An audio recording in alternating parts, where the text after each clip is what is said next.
अस्सलामुअलैकुम, this is Mohit Pirzada on the west coast of United States. यहाँ जहाँ मैं हूँ west coast of United States में, यहाँ अभी 30 जुलाई 2025 और बुध के दिन की अर्ली इवनिंग है, शाम हो रही है। लेकिन हिंदुस्तान पाकिस्तान बरसगीर में, मशरक़ वस्ता में, नॉर्थ अफ्रीका में अब 31 जुलाई 2025 और जुमेरात के दिन का आगाज़ हो रहा है। इस स्टेज पे मेरे सामने बहुत सी डेवलपमेंट्स हैं जिनका ताल्लुक़ पाकिस्तान से है, खैबर पख्तूनख्वा से है, बाजोड़ से है, इमरान खान के बेटों से है, पाकिस्तान की सियासत से है, अमेरिका से है, हिंदुस्तान से है, मशरक़ वस्ता से है, जहां एक बार फिर ये ख़तरा महसूस किया जा रहा है, जैसे कि रूस ने ईरान को ये वार्न किया है कि अगस्त की जो डेडलाइन अमेरिका की है डोनाल्ड ट्रंप की, उसके बाद एक बार फिर ईरान के ऊपर इसराइल और अमेरिका का हमला जो है वो हो सकता है। ये तमाम डेवलपमेंट्स मेरे सामने हैं। लेकिन गुज़श्ता 2-2.5 घंटों की जो सबसे बड़ी ब्रेकिंग डेवलपमेंट ऑफ इंटरेस्ट है, आप सबके लिए होनी चाहिए, वो है जब अमेरिका के सदर डोनाल्ड ट्रंप ने अपना जो सोशल मीडिया प्लेटफॉर्म है ट्रूथ सोशल, उसके ऊपर उन्होंने ये इंकशाफ किया या ख़बर नशर की कि पाकिस्तान के साथ अमेरिका ने एक बड़ी important trade and oil deal जो है वो उनकी हुकूमत ने साइन कर ली है, जिसके नतीजे में बहुत जल्दी एक अमेरिकन ऑयल कंपनी कॉरपोरेशन, जिसका अभी फ़ैसला नहीं हुआ, वो अमेरिका वो पाकिस्तान में ऑयल जो एक्सप्लोरेशन है वो काम करेगी, जिसके नतीजे में उन्होंने अज़े राह मजाक उसमें ये जुमला भी ऐड कर दिया है डोनाल्ड ट्रंप ने कि उसके बाद शायद पाकिस्तान हिंदुस्तान को भी ऑयल एक्सपोर्ट कर सके। इसके साथ ही आज ही के दिन में, अब से चंद घंटों पहले ये खबर हमारे सामने आई है कि डोनाल्ड ट्रंप ने हिंदुस्तान के साथ उनकी जो ट्रेड डील मुतवक्को थी वो लटक गई है। वो ट्रेड डील अभी तक नहीं हो सकी। कहा ज़रूर जा रहा है कि ये ट्रेड डील पे हम काम कर रहे हैं, लेकिन 1 अगस्त 2025 यानी 1 अगस्त 2025 से हिंदुस्तान की इम्पोर्ट्स पे अमेरिका में 25% ड्यूटीज़ जो हैं वो इम्पोज करती की हैं। ये सारा मामला क्या है, ये डोनाल्ड ट्रंप क्या कर रहे हैं, क्या हिंदुस्तान, पाकिस्तान, अमेरिका और चीन के दरमियान जो गुज़श्ता 20-25-30 बरस के एक डायनामिक थे, जिन्हें हमने एक अब फ्यूचर डायरेक्शन समझ लिया था, वो तब्दील हो गए हैं? क्या एक नया रीजनल ऑर्डर जो है अमेरिका, पाकिस्तान, चीन और हिंदुस्तान के दरमियान में शेप हो रहा है? यह जो चीज़ हम देख रहे हैं ये डोनाल्ड ट्रंप की इस वक्त की कोई वक्ती टेम्प्रेरी किस्म की एक स्ट्रैटेजी है। इसे इंटरप्रेट करना, इसकी तशरीह करना जो है मैं समझता हूँ बहुत ज़रूरी है, और यही मेरा मेन फोकस भी इस व्लॉग में होगा। लेकिन इससे पहले जिसे कहते हैं कि charity begins at home, Pakistan की जो डिस्टर्ब्ड और ट्रेजिक पॉलिटिक्स है उसको थोड़ा सा हम उसके ऊपर नज़र दौड़ा लें। उसकी 2 डेवलपमेंट्स को हम देख सकते हैं। एक का ताल्लुक बाजोड़ खैबर पख्तूनख्वा से है, दूसरी का ताल्लुक इमरान खान के साहिबजादे कासिम खान का जो एक इंटरव्यू है, जो बहुत ज़्यादा डिस्टर्बिंग इंटरव्यू है, जो अमेरिका में एक टेलीविज़न चैनल को उन्होंने दिया है। दोनों चीज़ों के ऊपर मैं कॉमेंट और उसकी इंटरप्रिटेशन मैं करना चाहता हूँ। पहले हम इस चीज़ को देख रहे हैं कि खैबर पख्तूनख्वा की एजेंसी डिस्ट्रिक्ट बाजोड़ के अंदर, जहाँ 29 जुलाई को एक 3 या 4 दिन का कहा गया था कि 3 दिन का मिलिट्री ऑपरेशन आगाज़ किया गया, कर्फ्यू लगा दिया गया था। ये एक ऐसा मिलिट्री ऑपरेशन था जिसका नोटिफिकेशन तो डिप्टी कमिश्नर साहब बहादुर ने इशू किया, लेकिन इसके नतीजे में पाकिस्तानी फ़ौज, मिलिट्री और गनशिप हेलीकॉप्टर्स जो हैं उन्होंने एक मिलिट्री ऑपरेशन का आगाज़ किया, जिसमें शुरू में ही खबर आई और क्लेम किया गया कि 4 हमने दहशतगर्द जो है वो मार डाले हैं, बहुत से लोग जो हैं वो ज़ख्मी हो गए। इस ऑपरेशन को नाम दिया गया था सरबकफ का, लेकिन ये ऑपरेशन जो है इसे वक्ती तौर पे सस्पेंड कर दिया गया है, और अल्लाह करे कि ये ऑपरेशन अब सस्पेंड ही रहे, बिकॉज इसके ख़िलाफ़ बहुत ही शदीद किस्म का एक रिएक्शन और रद्द अमल जो है वो इस इलाके में हुआ, जहाँ लोग बहुत बड़ी तादाद में एक बच्चे की लाश, जिसकी उम्र 4-5 बरस बताई जाती है, ये उस बच्ची से मुख्तलिफ है जिसकी डेथ जो है, जिसकी अनफॉर्चुनेट डेथ 3-4 दिन पहले हमारे सामने आई थी। ये एक बच्चा है जिसने शलवार कमीज़ पहनी हुई है, जो इस नए लेटेस्ट ऑपरेशन सरबकफ का शिकार हुआ है, जिसकी लाश लेके बाजोड़ के अवाम बहुत बड़ी तादाद में सड़कों के ऊपर निकल आए और उन्होंने मुतालबा किया कि ये ऑपरेशन जो है ये हमें कबूल नहीं है, ये इस ऑपरेशन में ये हो रहा है, ये इसका रिज़ल्ट है इस ऑपरेशन का। इससे पहले लोगों का रिएक्शन तो खैर पिछले 12, 14, 15 घंटे में हमारे सामने आया, लेकिन इससे पहले भी जैसे ही इस ऑपरेशन का पता चला था या लग रहा था कि ये ऑपरेशन का आगाज़ होगा, तो उस वक्त जो लोकल पॉलिटिकल लीडरशिप थी उसने इसके ख़िलाफ़ एक बड़ी सख्त पोजीशन ले ली थी, जिसमें ज़रूरी है कि हम उन लोगों के नाम भी लें, बिकॉज उन्होंने खासी पोजीशन इसमें ली, जिसमें local MPs doctor Hamidur Rahman जो हैं उनकी बड़ी क्लियर पोजीशन थी कि हम इस ऑपरेशन को एक्सेप्ट नहीं करते, हम इसके ख़िलाफ़ सड़कों पर निकलेंगे। इसी तरह अनवर ज़ेब खान साहब जो लोकल MP हैं, ये पहले थे मोहम्मद निसार खान, और बल्कि ख़ुद जो MNA हैं इस इलाके के मुबारक ज़ेब खान साहब, जिनके ऊपर तरह तरह के इल्ज़ामात लगते रहे हैं पाकिस्तान तहरीक इंसाफ को बेट्रे करने के लिए, और जो शहबाज शरीफ साहब प्राइम मिनिस्टर के special adviser to prime minister Pakistan है, SAPM है, उनकी भी बड़ी सख्त पोजीशन थी कि ये ऑपरेशन जो है हमें यहाँ पे कबूल नहीं है। लेकिन सबसे जो आर्टिकुलेटेड पोजीशन मैंने देखी थी वो जमात-ए-इस्लामी से ताल्लुक़ रखने वाले लीडर जनाब मुश्ताक अहमद साहब की थी, फॉर्मर सेनेटर। और सेनेटर मुश्ताक ने गाड़ी में खड़े होकर एक वीडियो रिकॉर्ड की, मेरा ख्याल है 3 मिनट की, जिसमें मैंने तो पिछली दफ़ा जो मैंने वीलॉग में इसका जिक्र किया था और मैंने कहा था कि ये ऑपरेशन नहीं होना चाहिए, तो मैंने 12 बड़े ऑपरेशन याद करवाए थे आपको, जो एक क्विक गूगल रिसर्च से मैंने निकाले थे। लेकिन सेनेटर मुश्ताक का कहना था कि 21 ऑपरेशन इससे पहले जो हैं हो चुके हैं। उन्होंने अपनी गाड़ी में बैठी हुई उस वीडियो में उन 21 ऑपरेशन का नाम एक करके उन्होंने इसका नाम लिया, और उन्होंने कहा कि इस 22वें ऑपरेशन की ज़रूरत क्यों पड़ी, अगर ये 21 ऑपरेशन क्यों कामयाब ना हो सके। सबसे पहले तो हमें ये इन्वेस्टिगेट करने की ज़रूरत है, हमें ये बताने की, समझने की ज़रूरत है कि क्या वजह है कि पाकिस्तान की फ़ौज ने 21 ऑपरेशन किए हैं बाजोड़ में और उसका कोई रिजल्ट नहीं निकला, और उनको अब ये 22वां ऑपरेशन जो है वो करना पड़ रहा है। खैबर पख्तूनख्वा के चीफ मिनिस्टर अली अमीन गंडापुर जो है, उनकी हालत पे खासा तरस आता है किसी भी बंदे को देखने में, क्योंकि वो गुज़श्ता 48 घंटे में कभी एक पोजीशन लेते थे, कभी दूसरी पोजीशन लेते थे। ये अंडरस्टैंडेबल है कि उनके ऊपर दोनों तरफ से प्रेशर है। एक तरफ से उनके ऊपर जनरल साहिबान का, GHQ का या वफाकी हुकूमत का भी उनके ऊपर प्रेशर है कि आप ऑपरेशन को सपोर्ट करें। फिर उसकी सपोर्ट में वो कहते हैं कि ये फोर्सेस जो हैं ये हमारी गेस्ट हैं, हमें इनको वेलकम करना चाहिए। यहाँ पर आवाम में और लोगों के दरमियान में दुश्मनी फैला दी गई है, रियासत के इदारों के दरमियान में, और हमें इसका सदेबाब करना है। और सदेबाब करने के लिए हमें यानी ऑपरेशन करना है, वो ऑपरेशन जिससे नफ़रतें फैलती हैं, उस ऑपरेशन की ज़रूरत है ताकि नफ़रतों को जो है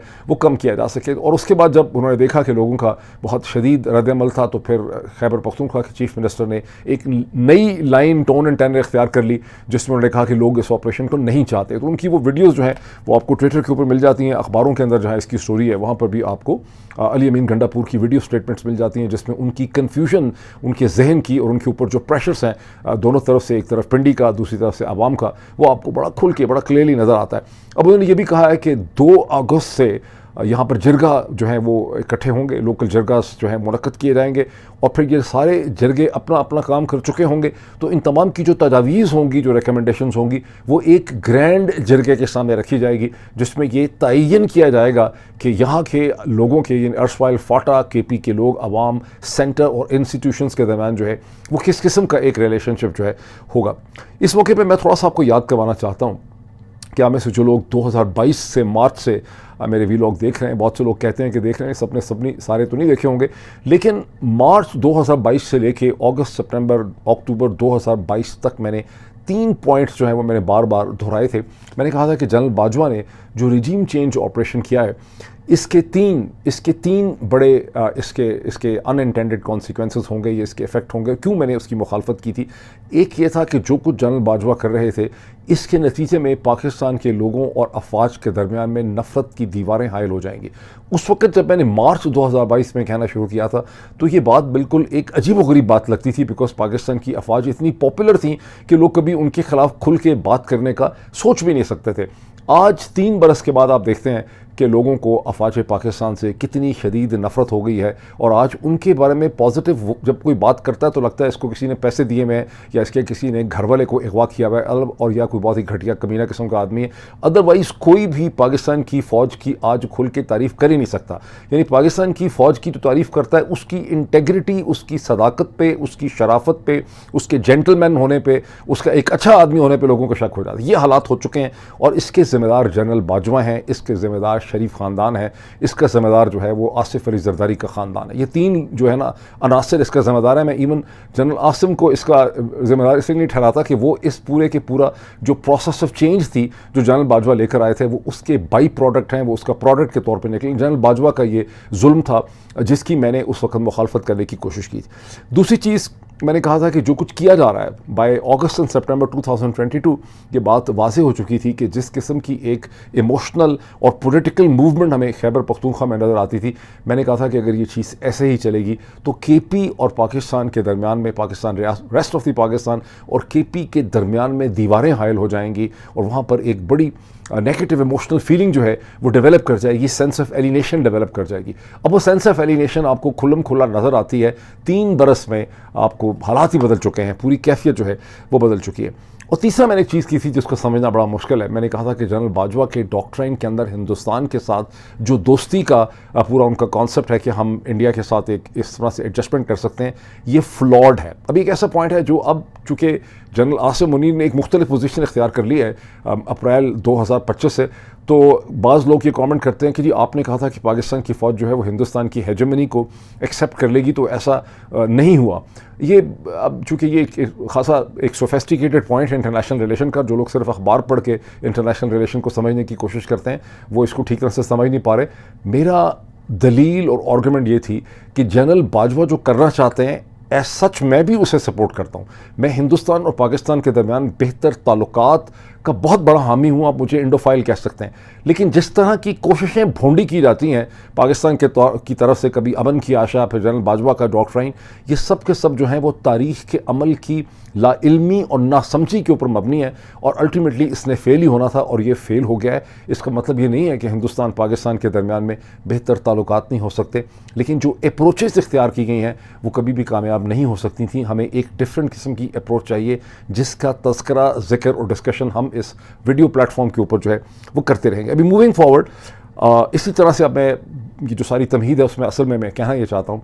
कि फाटा का जो सारा प्रॉब्लम है, जिसको बार बार दहशतगर्द कहा जाता है, ये जो अपने तमाम मुखालिफों को दहशतगर्द कहने की जो सारी रविश है, ये अमेरिका और इजराइल ने डाली। और 9/11 के बाद चूँकि सबको दहशतगर्द कह दिया गया, तो दुनिया में जहाँ कहीं भी इंसर्जेंसी थी, रेजिस्टेंस थी, किसी हुकूमत या स्टेट अथॉरिटी को कहीं चैलेंज था, कहीं लोग उसको चैलेंज कर रहे थे मुख्तलिफ रीज़न्स की वजह से, खा वो फ़िलिपीन हो, हिंदुस्तान में कश्मीरी हो, मशरक़ वस्ती के अंदर कहीं कुछ हो रहा हो, इसराइल कुछ हो रहा हो, पाकिस्तान में कुछ हो रहा हो, सबको दहशतगर्द करार दे दिया गया है हमें। और इसमें पाकिस्तान के जो सारे अखबारात लिखने लिखाने वाले कॉलमनिस्ट हैं, ये भी सारे इस जुर्म के अंदर शामिल हैं। सोचने की बात यह है कि हमें जो सूरत हाल खैबर पख्तूनख्वा अर्सवाइल फाटा के अंदर हमें जो सूरत हाल हमें दरपेश है, जो चैलेंज है कि क्या है, क्या TTP कोई एक सिंगल कोहेसिव कोहेरेंट किस्म की मूवमेंट है, या मुख्तलिफ डिस्ट्रिक्ट के अंदर ये मुख्तलिफ किस्म के लोकल अनासर हैं जिनके मुख्तलिफ किस्म के इशूज़ हैं और इनके साथ मुख्तलिफ जगहों पर मुख्तलिफ किस्म की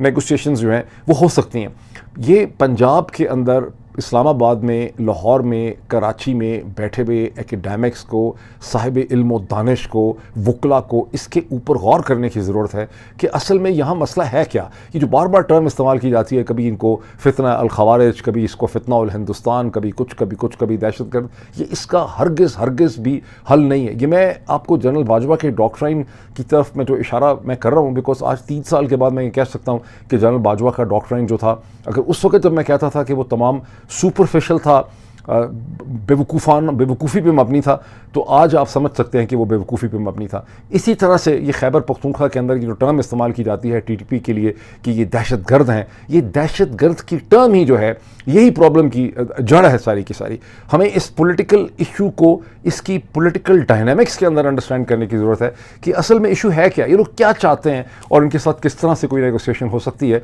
और कैसे अफगान तालिबान जो हैं इस नेगोशिएशन और एंगेजमेंट के प्रोसेस के अंदर, ये लोकल जरगास जो हैं वो इस एंगेजमेंट के प्रोसेस में हमारी मदद कर सकते हैं। Now moving forward to Imran Khan sons Qasim Khan, जिनकी उम्र 26 बरस है। वो एक अमेरिका का एक चैनल है, एक नया चैनल है, 2018 में बना था, रियल अमेरिका वॉइस। वैसे बड़ा इन्फ्लुएंशियल चैनल है बिकॉज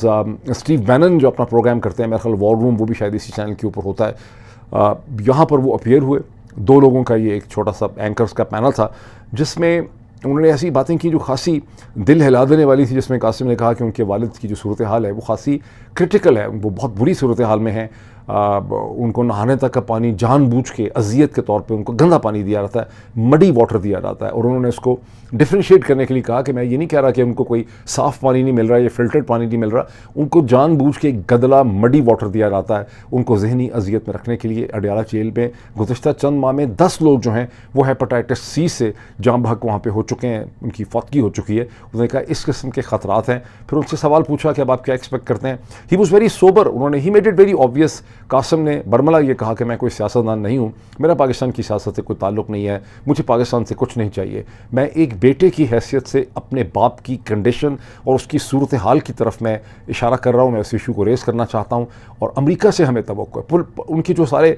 अल्फाज का चुनाव है वो खासा गैर सियासी किस्म का था। अगर उसको आप सियासत के लेंस से देखें तो शायद बहुत से जुमले उनको इस तरह से कंस्ट्रक्ट नहीं करने चाहिए थे, खास करके कि we have hopes from America and so on. लेकिन he made it very obvious कि मैं कोई सियासतदान नहीं हूँ, मेरा सियासत से कोई ताल्लुक़ नहीं है, मैं सिर्फ अपने बाप की कंडीशन जो है जो बहुत बुरी है उसकी तरफ मैं तवज्जो जो है वो दिलाना चाहता हूँ। अब इसमें कासिम और सुलेमान ने अल्टीमेटली पाकिस्तान आना है, जैसे कि अलीमा कह चुकी हैं कि उनके पास पाकिस्तान के नाइकोप के कार्ड हैं, उनको रोका नहीं जा सकता। देखना ही होगा कि उस वक्त जब वो पाकिस्तान में लैंड करते हैं आने का या जहाज़ पे बोर्ड करना चाहते हैं अमेरिका से या दुबई से जहाँ कहीं, वहाँ उस वक्त पाकिस्तान की हुकूमत जो है क्या करती है। क्या उनको पाकिस्तान आने दिया जाता है या उनको गिरफ़्तार कर लिया जाता है, उनको बाहर निकलने दिया जाता है। ये एक इम्पॉर्टेंट चीज़ होगी हमारे लिए देखने वाली। अब आएँ डोनाल्ड ट्रंप की उस सूरत हाल की तरफ, जहां आप देखते हैं कि डोनाल्ड ट्रंप पाकिस्तान के साथ उनकी एक लव अफेयर चल रही है, मोहब्बत में गिरफ्तार हो चुके हैं और पाकिस्तानी जनरल साहिबान के साथ, और दूसरी तरफ वो मुसलसल हिंदुस्तान को और नरेंद्र मोदी की हुकूमत को एम्बेरस कर रहे हैं। अब जो ट्रूथ सोशल पे उन्होंने अपना ट्रूथ ट्वीट किया है, और आप ये भी जहन में रखें कि ट्रूथ सोशल में जो ट्वीट्स होते हैं, जो रीट्वीट होते हैं, उनको ट्रूथ रिपीटेड कहा जाता है। तो उन्होंने कहा कि हमने आज पाकिस्तान के साथ, उन्होंने पाकिस्तान भी नहीं कहा, उन्होंने कहा कंट्री ऑफ पाकिस्तान के साथ हमने जो है ट्रेड डील भी कर ली है और ऑयल हमने डील की है, जिसके नतीजे में बहुत जल्दी एक अमेरिकन कंपनी जिसका अभी ऐलान नहीं हुआ, उसका चुनाव नहीं हुआ, वो कौन सी कंपनी होगी, वो पाकिस्तान के massive oil reserves, oil and gas reserves जो हैं उनको एक्सप्लोर करेगी। अब ये massive oil and gas reserves कहाँ हैं, किधर पाए जाते हैं, इसकी कोई डिटेल जो है डोनाल्ड ट्रंप ने नहीं दी। जब डोनाल्ड ट्रंप ने ये ट्रूथ सोशल पे ट्वीट किया तो सबसे पहले इसे मेरा ख्याल है मिंट ने पिक किया, याहू फाइनेंस ने पिक किया, उसके बाद आहिस्ता आहिस्ता 10-15-20 मिनट के बाद दुनिया के तमाम अखबारात ने, उसमें Reuter news agency, AFP, Hindustan के अखबारात, अमेरिका के पब्लिकेशन, उन्होंने इसको पिकअप कर लिया। अभी 3-4 घंटे पहले की बात है। उसके बाद से एक खप पड़ गई है सारी की कौन से ऑयल रिजर्व्स हैं पाकिस्तान के जो कि अमेरिकन कंपनी, कौन सी कंपनी जो है इन्हें एक्सप्लोर करने वाली है। उसमें स्टोरीज़ में लोगों ने ये भी लिखा है, लोगों ने नहीं, मेरा मतलब रिपोर्टर्स ने और पब्लिकेशंस ने ये बताया कि इसाक डार साहब कि एक हफ़्ता पहले जब अमेरिका के secretary of state Marco Rubio के साथ उनकी मुलाकात हुई तो उसमें मादनियात का, मिनरल्स और माइनिंग का उन्होंने जिक्र किया था, ट्रेड डील का उन्होंने जिक्र किया था, उसमें किसी ऑयल एक्सप्लोरेशन का जिक्र नहीं हुआ। तो फिर ये ऑयल एक्सप्लोरेशन जो है ये कहाँ है, और ये जो मादनियात का मसला है ये तो लोगों ने बहुत एब्जॉर्ब कर लिया हुआ है। इवन अभी बाजोड़ के अंदर जब ऑपरेशन के ख़िलाफ़ रेजिस्टेंस हो रही थी, ट्विटर के ऊपर लोग कमेंट्स कर रहे थे गुज़िश्ता 48 घंटे में, 24 घंटे में, तो वहाँ पर भी 12 लोगों ने इल्ज़ाम लगाया कि बाजोड़ का ये ऑपरेशन जो है ये दहशत गर्दों के ख़िलाफ़ नहीं किया जा रहा, बल्कि यहाँ की मादनियात को और मिनरल्स को सिक्योर करने के लिए, उन पर कब्ज़ा करने के लिए किया जा रहा है। तो मादनियात के हवाले से तो बड़ी बहस हो रही थी। ये ऑयल की कहानी जो है, ये ऑयल रिसोर्स कौन से हैं जिसकी एक्सप्लोरेशन में एक अमेरिकन कंपनी रोल प्ले करेगी, और फिर उन्होंने ये भी साथ उस पर एक पख लगा दी है कि हो सकता है कि बहुत जल्दी पाकिस्तान हिंदुस्तान को ऑयल जो है वो एक्सपोर्ट करना शुरू कर दे। अब ये मामला है क्या, सितंबर 2024 में पाकिस्तान की सिक्योरिटी एपरेटस, एक सिक्योरिटी ऑफिशियल को कोट करते हुए मिंट ने, दी मिंट एक पब्लिकेशन है, कुछ और पब्लिकेशंस ने, कुछ पाकिस्तानी अखबारों ने ये क्लेम किया कि समुंदर के अंदर पाकिस्तान में बहुत बड़े oil and gas reserves discover हो गए हैं, और ये दुनिया में चौथे बड़े ऑयल एंड गैस रिजर्व्स होंगे, जो एक फ्रेंडली कंट्री जिसका नाम नहीं लिया गया था, लेकिन कयास ये है कि इशारा UAE, मुत्तहिदा अरब अमारात या सऊदी अरब या चीन की तरफ है, उसकी मदद से ये ऑयल एक्सप्लोरेशन हुई है, और ये दुनिया के चौथे बड़े ऑयल रिजर्व्स जो हैं। अब ये चौथे बड़े ऑयल रिजर्व्स ऐसे हैं कि इसका ऐलान किया गया सितंबर 2024 में, और अब तकरीबन 1 साल आप कह लें कि इसको होने को है। किसी बड़ी दुनिया के ऑयल कंजोर्शियम, कॉरपोरेशन एंड फर्म ने इसमें कोई इंटरेस्ट नहीं लिया, और वैसे भी ये जितनी भी ऑयल फर्म्स होती हैं, दुनिया की कॉरपोरेशंस हैं, ये तो ढूंढ रहे होते हैं, सूंघ रहे होते हैं कुत्ते की तरह कि कहीं पे इनको ऑयल का कहीं कतरा मिले। तो सितंबर 2024 से पहले भी किसी बड़े ऑयल कंजोर्शियम ने इस किस्म का इंटरेस्ट नहीं लिया, और सितंबर 2024 से 10 महीने गुजर गए तो अभी तक किसी ने नहीं लिया, तो इससे भी एक कुछ खासे जहनों में सवाल उठते हैं कि ऑयल रिजर्व्स किस किस्म के हैं जिसमें दुनिया की ऑयल इंडस्ट्री ने कोई इंटरेस्ट नहीं लिया। लेकिन डोनाल्ड ट्रंप की यहाँ पे क्या स्ट्रैटेजी और हिकमत अमली है, वो हमें समझना बहुत ज़रूरी है।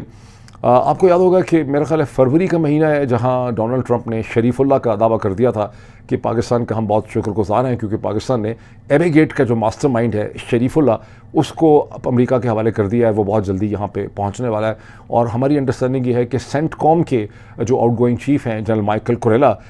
उनका और CIA का इसमें बड़ा रोल था, जिन्होंने पाकिस्तान की जो मौजूदा रजीम है उसको डोनाल्ड ट्रंप की टीम के साथ कनेक्ट किया थ्रू दी शरीफुल्लाह गिमिक। ये और बात है कि उसके 2 या 3 दिन के बाद शरीफुल्लाह को जब वर्जीनिया की एक अदालत पे प्रेजेंट किया गया और उसके साथ उसकी फ़ाइल लेके FBI का एजेंट वहाँ पे मौजूद था, तो वहाँ कुछ पाकिस्तानी भी उसको देखने के लिए गए हुए थे उस मामले को। उन्होंने बताया कि वहाँ पर FBI के एजेंट ने वर्जीनिया की कोर्ट में अदालत के जज को ये बताया कि शरीफुल्लाह कोई मास्टरमाइंड नहीं है, ये एक मुर्गी फरोश था कोयटा के करीब कहीं, और नया जेल से निकला था बेचारा, और उस वक्त किसी सड़क के ऊपर ये देखने के लिए कि कहीं अमेरिकन ऊपर से ना आ जाए, ये सर्वेलेंस की ड्यूटी कर रहा था। ये कोई मास्टरमाइंड नहीं था, लेकिन था आदमी गंदा ही, दहशतगर्द वगैरह था, उनके साथ इसका ताल्लुक था, तो इसको जेल में बंद ही रखना चाहिए। तो मास्टरमाइंड नहीं था। लेकिन डोनाल्ड ट्रंप से किसी ने पूछा नहीं कि आपने जिसको मास्टरमाइंड कहा था उसको FBI चिकन फरोश कहती है। इसी तरह डोनाल्ड ट्रंप की जो ऑयल रिजर्व्स हैं ये कहाँ हैं, कितने हैं, क्या क्वांटम है, कौन सी ऑयल कंपनी है, इसका अभी कोई क्लैरिटी नहीं है और हो सकता है बाद में भी इसकी कोई क्लैरिटी हमारे सामने ना आए। डोनाल्ड ट्रंप की भी गेम यहाँ पे है क्या,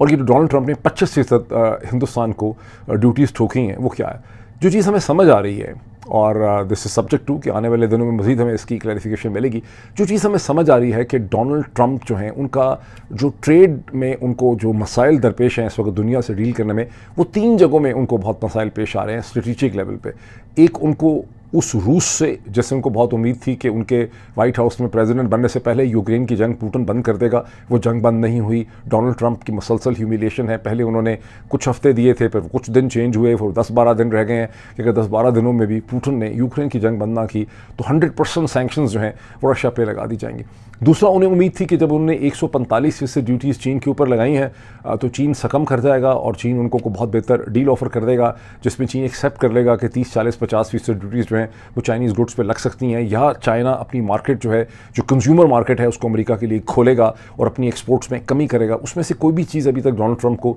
नहीं मिल सकी, और जो टेम्प्रेरी तौर पर ड्यूटीज़ ऐड की गई हैं चीन पे वो 10% हैं दोनों तरफ से। एक 20% एडिशनल ड्यूटीज़ जो हैं वो फेंटेनल का जो एग्रीमेंट हो जाएगा, उसका फेंटेनल जो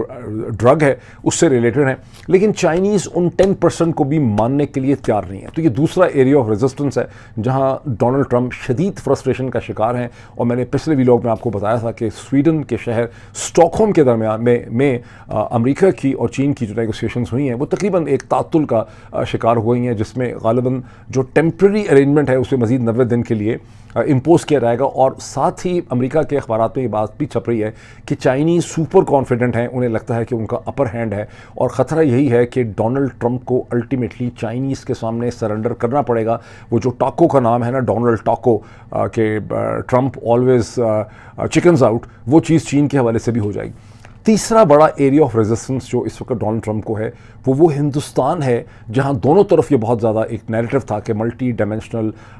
मल्टी स्ट्रेटेजिक रिलेशनशिप है हिंदुस्तान और चाइना का, और हिंदुस्तान में भी बहुत उम्मीद थी कि डोनाल्ड ट्रंप के आने के बाद और ही रिलेशनशिप बड़ा टेक ऑफ कर जाएगा। वहाँ मसला ये है कि डोनाल्ड ट्रंप ये चाहते हैं कि हिंदुस्तान की जो एग्रीकल्चर मार्केट है, हिंदुस्तान की जो ऑटो मार्केट है, जो ऑटो पॉट मार्केट है, और जो उसमें अमेरिका की कंपनीज़ को जो है एंट्री मिले। इसी तरह से हिंदुस्तान अपनी जो रिलायंस और ख़रीदो फरोख्त है रशियन इक्विपमेंट की और इवन फ्रेंच इक्विपमेंट की जो वेपन सिस्टम में है उसे बंद करे, उसे रोके और अमेरिका से इक्विपमेंट ले। और जो उसकी रिलायंस है, उसने जो कुछ किया है यूक्रेन की जंग के बाद रशियन ऑयल एंड गैस की परचेज़ के हवाले से, उससे भी जो है हिंदुस्तान पीछे हटे और अपनी मार्केट को अमेरिकन गुड्स के लिए खोले। और जो इस वक्त ट्रेड है हिंदुस्तान और अमेरिका का, जो तकरीबन सिर्फ गुड्स का जो है मेरा ख्याल सिर्फ गुड्स का $120 बिलियन का ट्रेड है, और अगर आप उसमें IT सर्विसेज डाल दें, इंफॉर्मेशन टेक्नोलॉजी वगैरह ऑनलाइन, तो तकरीबन $200 बिलियन से ज़्यादा का ट्रेड है। और उसमें 40 सिर्फ गुड सर्विसेज के अंदर $40 बिलियन से ज़्यादा का ट्रेड डेफिसिट जो है वो हिंदुस्तान के फेवर में है और अमेरिका के ख़िलाफ़ है।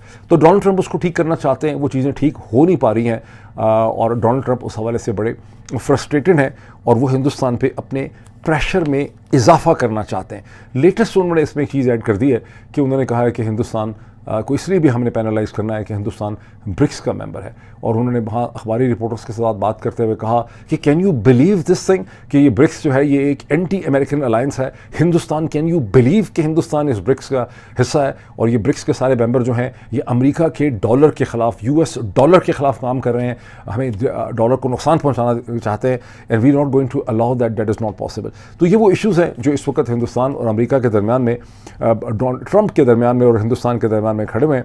और लेकिन साथ ही उन्होंने कहा कि हमारी ट्रेड टॉक्स जो हैं वो कंटिन्यू करेंगी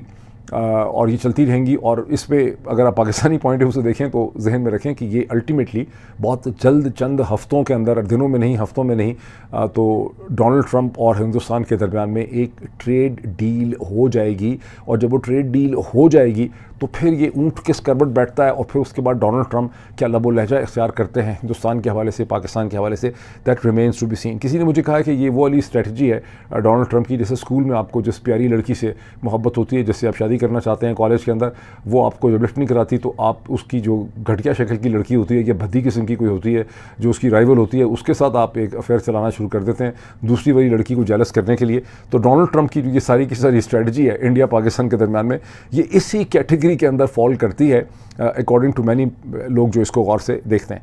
पाकिस्तान के साथ जो टोटल ट्रेड है अमेरिका का वो 7.3 बिलियन है, जो 4 बिलियन से ज़्यादा पाकिस्तान, 3 बिलियन का उस पर हिंदुस्तान का, अमेरिका का डेफिसिट है। और सूरत हाल ये है कि सिर्फ अगर आप मैं देख रहा था कि सिर्फ अगर वेगस जो है, लास वेगस के अगर आप कैसीनोज और होटल देख लें तो उनका एक साल का रेवेन्यू जो है वो तकरीबन 31-33 बिलियन डॉलर के दरमियान जो है वो बनता है। तो ये 3 बिलियन डॉलर कितने ही अहम है अमेरिका के लिए, इसका आप इससे बहुत बेहतर अंदाज़ा लगा सकते हैं।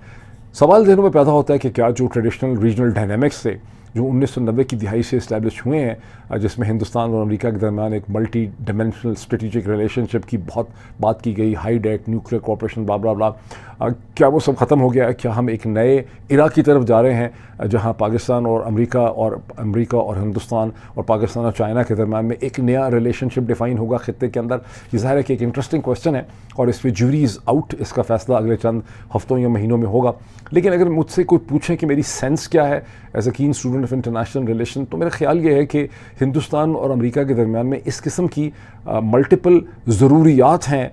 इंडस्ट्रियल लेवल के ऊपर, स्ट्रेटिजिक लेवल के ऊपर, कल्चरल लेवल के ऊपर, मुख्तलिफ वजूहात से, कि इसमें ये जो डिपेंडेंस है, ये जो इंटरडिपेंडेंस है अमेरिका और हिंदुस्तान की, वो डोनाल्ड ट्रंप की प्रेसिडेंसी से कहीं ज़्यादा बड़ी है। यानी डोनाल्ड ट्रंप कितने ही ताकतवर प्रेसिडेंट क्यों ना हो, वो इसकी जो बुनियादी ढांचा है इस रिलेशनशिप का, उसको वो तब्दील नहीं कर सकते। तो इसलिए पाकिस्तान में कोई लोगों को बहुत ज़्यादा इस पर खुशी के शादियाने मनाने की, बजाने की ज़रूरत जो है वो नहीं है। इस ऊँट ने अभी किसी करवट बैठना है, ये सिर्फ इसकी एक टेम्प्रेरी किस्म की शक्ल है, इसको बहुत ज़्यादा सीरियसली लेने की ज़रूरत नहीं है। इस स्टेज पे मैं एक चीज़ ज़रूर कहना चाहता हूँ, वैसे तो हम हिंदुस्तान में वैसे ही ब्लॉक हैं तो हमें वहाँ पे कोई देख ही नहीं रहा, लेकिन जो दुनिया भर में कोई हमें इंडियन ओरिजिन लोग देखते हैं,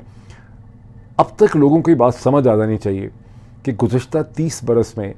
इंडियन ओपिनियन को, इंडियन कॉर्पोरेट वर्ल्ड को, इंडियन हुकूमतों को, हिंदुस्तान को मगरब के ज़राए अबलाग ने और अमेरिका ने बहुत ज़्यादा पैम्पर किया। इसमें कोई शक नहीं है कि हिंदुस्तान ने, जो एक फंक्शनल डेमोक्रेसी है, जो एक परफेक्ट डेमोक्रेसी नहीं है, उसने बहुत सी अचीवमेंट्स की हैं। फॉर इंस्टेंस अगर उन्होंने एब्सोल्यूट पॉवर्टी को ख़त्म कर दिया है, जो पाकिस्तान में 16.3% है और उनकी पॉवर्टी थ्रेशोल्ड से सिर्फ 5% लोग उसके नीचे रहते हैं, तो ये हिंदुस्तान जैसी 1.4 बिलियन की आबादी की बहुत बड़ी अचीवमेंट है। लेकिन जो बहुत ज़्यादा चर्चा हुआ है हिंदुस्तान का गुज़श्ता 30 बरस में, वो एक स्ट्रेटिजिक नीड थी अमेरिका की और मगरब की, इसलिए बहुत ज़्यादा चढ़ाया गया है। असल हकीकतों से बहुत ज़्यादा एग्जैजरेटेड शक्ल में हिंदुस्तान की तारीफ़ की गई है। आपको अपनी असल रियलिटीज़ को समझने की भी ज़रूरत है। और मई की जो जंग हुई है हिंदुस्तान पाकिस्तान की, उस टाइम पीरियड में हिंदुस्तान के ज़राए इब्लाग में और पब्लिक से और सोशल मीडिया में पाकिस्तान से, मुसलमानों से जिस किस्म की नफ़रत का इजहार किया गया है, उससे it hasn't been a very good reflection on Indian civilisation. It was a moment of great disappointment. और अभी डोनाल्ड ट्रंप ने जिस तरह से हिंदुस्तान की किट लगाई हुई है, इससे आपको अंदाज़ा होना चाहिए कि आपकी ओवरऑल सिचुएशन हरगिज़ दुनिया के ढांचे में वो नहीं है जो अमरीकी ज़राए अबलाग ने आपको बना के दिखाई हुई है। हिंदुस्तान और पाकिस्तान के दरमियान बेहतर ताल्लुकात होने चाहिए, और ये जो एक्सक्यूज़ आपने अपने आप को दिया हुआ है कि पाकिस्तान की फ़ौज ने कारगिल कर दिया और मुंबई कर दिया तो इसलिए हिंदुस्तान में बहुत ज़्यादा नफ़रत पाई जाती है, एज अ कीन स्टूडेंट ऑफ इंटरनेशनल रिलेशंस मैं आपको ये हम्बली बता सकता हूँ, मानेंगे आप ये बिल्कुल नहीं, कि ये टोटल आपने एक बोगस आर्गुमेंट बनाया हुआ है। असल में ये जो नफ़रतें हैं उसकी बुनियाद वो पॉलिटिकल आइडियोलॉजिकल मूवमेंट है जो राम जन्मभूमि मूवमेंट के साथ 1980 की दिहाई में आरएसएस और बीजेपी ने हिंदुस्तान में शुरू की, जो तशख़्ख़ुस की एक पॉलिटिक्स है, उसके नतीजे में ये नफ़रतें मचाई गई हैं। ये वक्त है कि हम इन नफ़रतों को रिकन्सिडर करें between Indians and Pakistanis, between Muslims and Hindus, because बाकी सारी दुनिया में हालात बड़ी तेज़ी से बदल रहे हैं, और डोनाल्ड ट्रंप की ये जो सारी की सारी चालाकियाँ या मकारियाँ या ज़रूरी या टेम्प्रेरी रिक्वायरमेंट्स हैं, इससे बहुत सी चीज़ों का आपको अंदाज़ा जो है वो हो जाना चाहिए। अभी इतना ही, फिर आपसे मुलाकात होती है। Thank you.